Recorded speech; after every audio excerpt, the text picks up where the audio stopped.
অধ্যাপক ডক্টর জামাল উদ্দিন। তিনি যুক্তরাষ্ট্রের কোপিন স্টেট বিশ্ববিদ্যালয়ের সেন্টার ফর ন্যানো টেকনোলজি এর প্রতিষ্ঠাকালীন পরিচালক। এই গুণী অধ্যাপক এসেছেন নোয়াখালী বিজ্ঞান ও প্রযুক্তি বিশ্ববিদ্যালয়ে। ঘুরে দেখছেন গবেষণাগার ও একাডেমিক কার্যক্রম। রবিবার দুপুর 1টার দিকে বিশ্ববিদ্যালয়ের বিভিন্ন বিভাগের গবেষণাগার পরিদর্শন করেন তিনি। তার আগে তিনি বিশ্ববিদ্যালয়ের IQAC কর্তৃক আয়োজিত এক সেমিনারে কিনোট স্পিকার হিসেবে বক্তব্য রাখেন।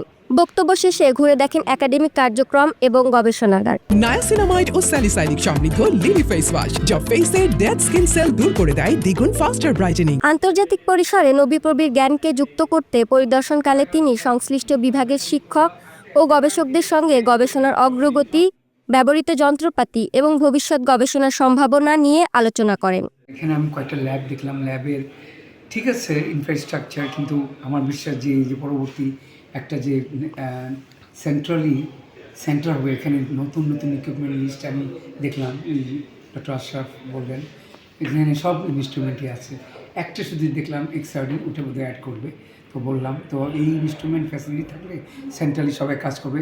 আবার এই ব্যক্তিগতভাবে আমি যেটা দেখলাম যে বিভিন্ন ডিপার্টমেন্টের পকেট টু পকেট, এগুলো খারাপ না, কারণ বেসিক ইনস্ট্রুমেন্টগুলো আমি দেখতে পাচ্ছি। নায়াসিনামাইড ও স্যালিসাইলিক সমৃদ্ধ লিলি ফেস ওয়াশ যা ফেসের ডেড স্কিন সেল দূর করে দেয় দ্বিগুণ ফাস্টার ব্রাইটেনিং।